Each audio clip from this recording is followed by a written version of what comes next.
Barrister Andalib Rahman Partha এবং advocate Fazlur Rahman ওরফে ফজু পাগলা এমপি, তাদের রহস্য ফাঁস হচ্ছে থামছেই না। সেকেন্ডে সেকেন্ডে তাদের নতুন নতুন গোমর জাতির সামনে ফাঁস হচ্ছে এবং তারা ট্রলের বিষয়বস্তুতে পরিণত হচ্ছেন, নাকানি চুবানি খাচ্ছেন এবং তারা ডিমোরালাইজড হচ্ছেন। তাদের মান সম্মান চলে যাচ্ছে, তারা সমাজে রাজনীতিতে লাঞ্ছিত হচ্ছেন, তরুণ প্রজন্মের কাছে অপমানিত হচ্ছে। তো দর্শক, এগুলো সব আমিরে জামাতের সাথে লাগতে যাওয়ার ফল। আমিরে জামাতের সাথে লাগতে গেছে ফজলুর রহমান, খোঁচা দিয়েছে, অযাচিত ভাষায়, অসংসদীয় ভাষায় জামাতকে গালাগালি করেছে সংসদে। আমরা বিশ্বাস করতে চাই সেটা এক্সপন্স হবে। এবং আন্দালিব রহমান পার্থ পুরো জিয়া পরিবার প্রেমিক, জিয়া পরিবার গণতন্ত্রের অপর নাম, অমুক তমুক কত কিছু, ভালো নাকানি চুবানি খেয়েছেন। এইসব চাটুকারিতা করে দেখা গেল যে আওয়ামী আমলে বা অতীতে এই ফজলুর রহমান, ব্যারিস্টার আন্দালিব রহমান পার্থ, এদের গোমর টোমর এখন ফেসবুকে ছয়লাভ, মান সম্মান থাকছে না। আমিরে জামাতের সাথে লাগতে না গেলে এবং ফজলুর রহমান যদি এভাবে চাটুকারিতা না করতেন, ব্যারিস্টার আন্দালিব রহমান পার্থ যদি এভাবে চাটুকারিতা না করতেন, তাহলে তাদের এই গোমর ফাঁস হতো না, তারা তরুণ প্রজন্মের কাছে এভাবে অপমানিত, লাঞ্ছিত হতো না। এখন এই প্রজন্ম পার্থকে ঘৃণা করে, ফজলুর রহমানকে ঘৃণা করে। আমি কিন্তু বলেছিলাম একজনকে যে আমি জনাব ফজলুর রহমানকে আর কখনো ফজু পাগলা বলবো না, কিন্তু আমি তো দেখছি তাকে ফজু পাগলা না বললে অন্যায় হবে। তিনি যে আচরণ করছেন তাকে ফজু পাগলা বলাটা জরুরি। তো দর্শক, barrister Andalib Rahman Partho coat tie পরে অথবা খুব স্টাইলিশ জামা কাপড় পরে এমন ভাবে চাটুকারিতা করেন, এমন ভাবে মুক্তিযুদ্ধ ব্যবসা করেন, তার ওই ধরনের ড্রেস আপের সাথে মুক্তিযুদ্ধ ব্যবসা তো মানায় না। এবং তার কথার মধ্যেই, কথা বলার শেষে যেভাবে একটা হাসি দেন, সেলফ স্যাটিসফ্যাকশনের একটা হাসি দেন, যেটা খুব অড লাগে, ওটা নিয়েও তরুণ প্রজন্ম এখন মিম বানাচ্ছে। এই প্রজন্মের কাছে যে ট্রলের বিষয়বস্তু হবে, সে রাজনীতিতে ঘুরে দাঁড়াতে পারবে না। এই প্রজন্ম যাকে ট্রল করে তাকে একদম খেয়ে দেয়। যেমন এই যে তারেক রহমান যদি কোনো মন্ত্রীকে ব্যর্থতার জন্য বাদ দেন, তাদের মধ্যে প্রথম দিকে থাকবেন শিক্ষামন্ত্রী আনম এহসানুল হক মিলন। এই এহসানুল হক মিলন, তাকে নিয়ে তরুণ প্রজন্ম যেভাবে অসম্ভব ট্রল করছে, এতে তার জীবন তামা তামা। এবং ফজলুর রহমানকে এবং ব্যারিস্টার আন্দালিব রহমান পার্থ, এই দুইজন আমিরে জামাতের সাথে লাগতে গেছেন। এখন তরুণ প্রজন্ম, এমনকি এনসিপির ছেলেরাও এই দুইজনকে যেভাবে ধরেছে, এই দুইজনের জীবন তামা তামা করে ফেলবে। সোশ্যাল মিডিয়া ট্রলের মাধ্যমে ফজলুর রহমান আরো নানান 5 আগস্ট নিয়ে কটূক্তি করে ফজলুর রহমান যে ট্রলের মুখে পড়েছিলেন, এবং 4 মাস কোনো টেলিভিশন চ্যানেল তাকে ডাকেনি, বিএনপির প্রোগ্রামেও ডাকা হয়নি, বিএনপিও শোকজ করেছে, একদম আইসোলেশনে চলে গেছেন। করোনা হলে যেরকম তার ধারে কাছে কেউ যেত না এক সময়, আইসোলেশন, ফজলুর রহমান এভাবে আইসোলেটেড হয়ে গিয়েছে, বিএনপির কেউ তার ধারে যায় না। তখন কিছু শিবিরের ছেলেরা নাকি তার কাছে গিয়েছিল যে স্যার মন খারাপ করে না, আমি আছি আপনাদের সাথে, আমরা আছি। জুতা নিয়ে, পিসা নিয়ে, ঝাড়ু নিয়ে তার বাসার সামনে এই প্রজন্ম বসেছিল। ঢাকা বিশ্ববিদ্যালয় শাহবাগের সামনে তাকে জুতা মারা হয়েছিল। এতে মানসিকভাবে তিনি বিপর্যস্ত হয়ে পড়েছে, খুব কষ্ট পেয়েছিলেন, এটা তার প্রাপ্য ছিল। এখন আবার আমিরে জামাতের সাথে লাগতে গেছেন, আবার সেরকম শুরু হয়ে গেছে। আবার কিনা ঢাকা বিশ্ববিদ্যালয়ে তার এই ছাত্র দলের ছেলেরা বলেছিল যে ফজলুর রহমান তো ওয়ান্স আওয়ামী লীগ অলওয়েজ আওয়ামী লীগ, তাকে আমরা ধারণ করি না। এবং ঢাকা বিশ্ববিদ্যালয়ে তাকে জুতা পিটা করা হয়েছে, তার নামে তার পুষ্পতলিকায় ছাত্র দলের ছেলেরা সেটা এনজয় করেছে, বলেছে যে না, এই ফজলু পাগলাকে আমরা চিনি না, সে বিএনপি নয়। এখন আবার আমিরে জামাতের সাথে লাগতে গেছেন, আবার আইসোলেটেড হয়ে যাচ্ছেন। দেখা যাচ্ছে যে সালাউদ্দিন আহমেদ দাঁড়িয়ে ফজলুর রহমানের বিরুদ্ধে বলছেন, পরিস্থিতি শান্ত করছেন। আব্দুল সালাম পিন্টু দাঁড়িয়ে ফজলুর রহমানের উল্টো সুরে কথা বলছেন এবং স্পিকার ফজলুর রহমানের বিরুদ্ধে বলছেন। মজা না? তো মজা বুঝছে ফজলুর রহমান যে আমিরে জামাতের সাথে লাগতে গেলে কি হয়। এই জামাত সে অতীতের জামাত না, এই জামাত প্রচন্ড শক্তিশালী জামাত। সংসদের ভিতরে যেভাবে অপমানিত হয়েছে, লাঞ্ছিত হয়েছে, বাধার সম্মুখীন হয়েছে। এখন সোশ্যাল মিডিয়ায় পুরো রাজনীতিতে যেভাবে অপমানিত হচ্ছেন, কত ধানে কত চাল ফজলুর রহমান এবার টের পাচ্ছেন। দিস ইজ জামাত ইসলামী নাও। জামাত ইসলামীর সাথে অন্যায়ভাবে লাগতে আসলে, মাত্রা ক্রস করলে আপনার জীবন তামা করে দিতে পারে জামাত শিবির, অস্থির করে দিতে পারে। ফজলুর রহমান তো কথা কথা বিষ খাওয়ার কথা বলে, আবার কিনা বলে যে জামাত শিবির যদি না থামে আমি বিষ খাবো। এটা না বললে হয়?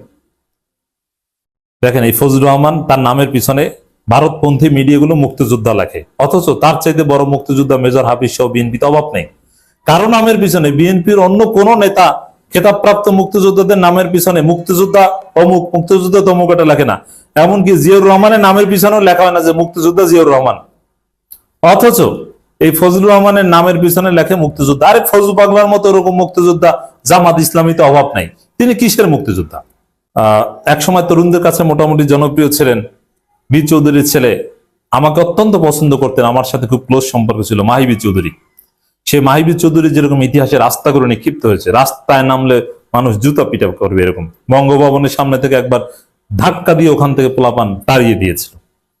এই আন্দালিব রহমান পার্থ এরকম ঘৃণার বস্তুতে পরিণত হবেন। জামাতের বিরুদ্ধে অযাচিত ভাবে লেগেছেন এবং বিএনপির মাত্রাতিরিক্ত চাটুকারিতা করছেন। দর্শক, ভিডিওতে সয়লাভ হয়ে গেছে সোশ্যাল মিডিয়ায়। সিদ্দিকী নাজমুল আলমের বক্তব্য, ছাত্রলীগের সাবেক সাধারণ সম্পাদক, লন্ডন থেকে আওয়ামী লীগের আমলেও সরকারি পাওয়ার প্ল্যান্টের কাজ করেছেন তারেক রহমান। তাহলে কি ধরে নেওয়া যায় তিনি আওয়ামী লীগের লুঙ্গির তলে থেকে ব্যবসা বাণিজ্য চালিয়ে গেছেন? এই ভিডিও, এই ক্যাপশনের ভিডিও। এবং এই পাওয়ার প্ল্যান্টের কাজ নিয়ে দিয়েছিলেন কে? এই বাটপার আন্দালিব রহমান পার্থ। শেখ হাসিনা তাকে ব্যবসা বাণিজ্য দিত, আওয়ামী লীগের কাট্টা দালাল ছিল, সব তথ্য প্রমাণ সামনে আছে, পাওয়ার প্ল্যান্টের ব্যবসা করত। এক স্বৈরাচারের ক্যাশিয়ারের ছেলে, এইসব কথাবার্তা বলা হচ্ছে আন্দালিব রহমান পার্থ। এবং তার বক্তব্যের স্টাইল, ভঙ্গি এবং আত্মতৃপ্তি, সেলফ হাসি, এগুলো নিয়ে তুমুল ট্রল হচ্ছে। আরো নানান আওয়ামী লীগের লুঙ্গির তলে কোথায় কি করেছিল, কখন গর্তে লুকিয়েছিল, সব এখন তরুণ প্রজন্মের সামনে আছে। ফজলুর রহমান যে যুদ্ধাপরাধ করেছে, যুদ্ধের পরে মানুষ হত্যা করেছে, আইন নিজের হাতে তুলে নিয়েছিল, এগুলো নিয়ে এখন টকশোতে আলোচনা হচ্ছে। এনসিবির ছেলেরা, জামাতের লোকজন করছে। মানে ফজলুর রহমান একজন অপরাধী, তাকে গ্রেপ্তার করার দাবি উঠবে সামনে, সংসদে বলবে যে একজন মানুষ হত্যাকারী, তাকে গ্রেপ্তার করা হোক। কারণ তিনি নিজেই স্বীকার করেছেন যে আমি অমুককে হত্যা করেছি, তমুককে হত্যা করেছি ৭১-এর পর। দর্শক, খবর, ফজলুর রহমানের ট্রেনিং এর পর রাইফেল হাতে নেননি কোম্পানি কমান্ডার আইয়ুব বিন হায়দার, তো বুঝেন এবার। এবং পিনাকি ভট্টাচার্যের ভিডিও আবার সামনে এসেছে যে আসলে মুক্তিযুদ্ধে তিনি কি করেছেন এই সম্পর্কে ফজলুর রহমান নিজে যেসব সাক্ষাৎকার ৭১টি বিষয় বিভিন্ন জায়গায় দিয়েছেন ভারতপন্থী মিলে, এগুলো সব বাটপারি, চালাকি, মিথ্যাবাদী, ধান্দাবাজি। এর মানে ফজলুর রহমান আসলে মুক্তিযোদ্ধা কিনা, এটাই এখন তরুণ প্রজন্ম বিশ্বাস করতে চাইবে না। বলবে যে ভিডিও প্রমাণ দেন, বাটপার, মিথ্যুক এবং মুজিব বাহিনীর লোক, যার ফলে তার নামের পেছনে আলাদাভাবে মুক্তিযোদ্ধা লেখা হয়, অথচ বড় বড় মুক্তিযোদ্ধাদের পেছনে মুক্তিযোদ্ধা লেখা হয় না। এটা আওয়ামী প্রজেক্ট। এই সংসদে 2 দিন পর কেউ না কেউ বলবে যে ফেসিবাদের দালাল Fazlur Rahman. Wait and see. এটা আওয়ামী লীগের সুবিধাভোগী 13 পুলিশ কর্মকর্তাকে বাধ্যতামূলক অবসরে পাঠালো সরকার। এটা কিন্তু পাঠানোর কথা না। এটা কি? এই 13 কর্মকর্তাকে ডিসমিস ফ্রম সার্ভিস করা উচিত ছিল। এই 13 কর্মকর্তাকে ডিসমিস ফ্রম সার্ভিস করে তাদেরকে হাজত পাঠানো উচিত ছিল। বিভাগীয় তদন্ত করে তাদেরকে হাজতে পাঠানোর কথা। এটা না করে তাদেরকে অবসরে পাঠিয়েছে। আমি নামগুলো বলতে চাই। পুলিশ স্টাফ কলেজের ঢাকার DIG doctor AFM Masum Rabbani. এই লোক যে ডক্টরেট করেছে, ভুয়া ডক্টরেট। AFM মাসুম রব্বানী ভুয়া ডক্টরেট পেশি শক্তি দেখিয়ে ইনফ্লুয়েন্স করে অন্য কাউকে দিয়ে পিএইচডি থিসিস করে সে ডক্টরেট নিয়েছে, ঠিক যেভাবে বেনজির নিয়েছে। গণহত্যায় অংশগ্রহণ করেছে, গুমে সহায়তা করেছে, মানুষকে পশু পাখির মতো মারার ক্ষেত্রে নিজে অংশগ্রহণ করেছে, অন্যদেরকে সহায়তা করেছে, অপরাধীদেরকে আশ্রয় দিয়েছে। ডক্টর AFM মাসুম রব্বানী যে এতগুলো অপরাধ করে তাকে বাধ্যতামূলক অবসর দেওয়া, এটা তো পুরস্কৃত করা। কেন করা হলো? কারণ বর্তমান সরকার ভারতের কাছে দায়বদ্ধ। বর্তমান স্বরাষ্ট্রমন্ত্রী নামের খ্যাত সালাউদ্দিন আহমেদ ভারতের কাছে দায়বদ্ধ, ভারতের সরকারের কাছে দায়বদ্ধ, ভারতের ক্ল্যান্ডস্টাইন এজেন্সি রয়ের কাছে দায়বদ্ধ। এই দায়বদ্ধতার জন্য শুধু সালাউদ্দিন না, অর্থমন্ত্রী আমির খসরু মাহমুদ চৌধুরী ভারতের কাছে দায়বদ্ধ, সার্বিকভাবে দায়বদ্ধ। এরা শুধু দায়বদ্ধ না বাংলাদেশের কাছে, এরা শুধু দায়বদ্ধ না বাংলাদেশের জনগণের কাছে, এরা দায়বদ্ধ না। কারণ এদের নির্বাচিত হওয়ার জন্য জনগণের ভোটের দরকার হয় না। তারা 2-3টা শব্দ নির্বাচনের ক্ষেত্রে ব্যবহার করে দিয়েছে। একটা হচ্ছে নির্বাচনে ইঞ্জিনিয়ারিং করা এবং রাতের ভোট, দিনের ভোট রাতে করা। এক্ষেত্রে কারা তাদেরকে সহায়তা করে? তাদের কাছে এরা শুধু দায়বদ্ধ। ওইটা অন্য প্রসঙ্গ, ওই প্রসঙ্গে যাব না। তো পুলিশ স্টাফ কলেজের ঢাকার DIG doctor AFM Masum Rabbani, tourist পুলিশের অতিরিক্ত ডিআইজি মোহাম্মদ সাখাওয়াত হোসেন গুমের সাথে জড়িত, খুনের সাথে জড়িত, ধর্ষণের সাথে জড়িত এবং ক্ষমতার অপব্যবহার করে হেন কোনো কাজ নাই সে যেটা করে নাই। হাসিনার পা চাটার জন্য, বানরমুখ কামালের সেবা করার জন্য হেন কোনো কাজ নাই যা সে করে নাই। তাকে কেন রিটায়ার্ড বাধ্যতামূলক অবসরে পাঠিয়ে পুরস্কৃত করা হলো? কেন বাংলাদেশ সরকারের উপরে অর্থনৈতিক একটা বার্ডেন চাপানো হলো?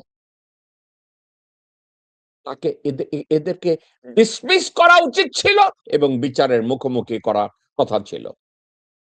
নাটক করা, কেমন নাটক জানেন? আপনারা মনে রেখেন, ভবিষ্যতে আবার বিএনপির যেই পুলিশরা বিএনপির নেতাদেরকে অবৈধভাবে নির্বাচনে জেতাবে, ক্ষমতায়ন করবে, তাদেরকে আবার বাধ্যতামূলক অবসরে পাঠাবে। It's become a culture.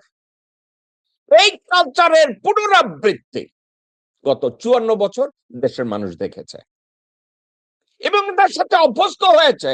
এই কালচারটাকে আমরা গ্রহণ করেছি, আমরা ধরে নিয়েছি যে এটাই হবে। এরপরে কে? রংপুর পিটিসির কমান্ড্যান্ট মোহাম্মদ আশরাফুজ্জামান, আর এক দুর্নীতিগ্রস্ত নিমক হারাম চোর, যে লোকজনদেরকে পিটিয়ে পঙ্গু বানিয়েছে, ভূমি দখলে সহায়তা করেছে, চাঁদাবাজির ভাগ পেয়েছে, গুমে জড়িত ছিল, খুনে জড়িত ছিল, ক্ষমতার অপব্যবহার করে জমি দখল করেছিল, মসজিদে ঢুকে মানুষ পিটিয়েছিল। তার মতো লোককে কেন অবসরে পাঠাবে? তার মতো লোকের জায়গা হওয়া উচিত হাজতে, তার মতো মানুষের জায়গা হওয়া উচিত আয়না ঘরে, তার মতো লোকের জায়গা হওয়া উচিত প্লেটের মধ্যে আটকিয়ে পিটিয়ে তাকে পঙ্গু করে দেয়া। অথচ তাকে বাধ্যতামূলক অবসরে পাঠিয়ে কি করা হলো? দেশের সরকারের একটা স্পেসিফিক খরচের ওভারহেড এক্সপেন্সটাকে আরো বাড়ানো হলো। অ্যান্টাই টেরোরিজম ইউনিটের ডিআইজি AZM নাফিউল ইসলাম, অ্যান্টাই টেরোরিজম ইউনিটের এই লোক নিরীহ মানুষদেরকে ধরে জঙ্গি বানাতো, মাদ্রাসার ছেলেদেরকে ধরে এনে তাদেরকে উলঙ্গ করে পিটাতো, পিটিয়ে মেরে ফেলতো। হাজতের থেকে লোকজনদেরকে, দাড়িয়ালা প্র্যাকটিসিং মুসলমানদেরকে হাজত থেকে বের করত, বের করে এক একটা ঘরের মধ্যে আটকে রেখে হাসিনাকে এবং ভারতীয় হাই কমিশনারকে এবং রয়ের অপারেটিভদেরকে বলা হতো ওইখানে আমরা একটা জঙ্গি আঁকড়া পেয়েছি, ওইটাকে আমরা গ্রেফতার করব। এই লোক ওই কাজে জড়িত ছিল, পশু পাখির মতো লোকজনদেরকে মেরেছে রাস্তাঘাটে জঘন্য ভাবে। শুক্রবারে মসজিদে ঢুকে, জুতা পা দিয়ে ঢুকে মসজিদে ঢুকে ইমামদেরকে পিটিয়েছে, মুয়াজ্জিনকে পিটিয়েছে, তাদের বউ বাচ্চাদের উপরে অত্যাচার করেছে। মনে হয়েছে এটা বাংলাদেশ না, মনে হয়েছে এটা ভারতের কোনো অংশ, উত্তরপ্রদেশের কোনো অংশ।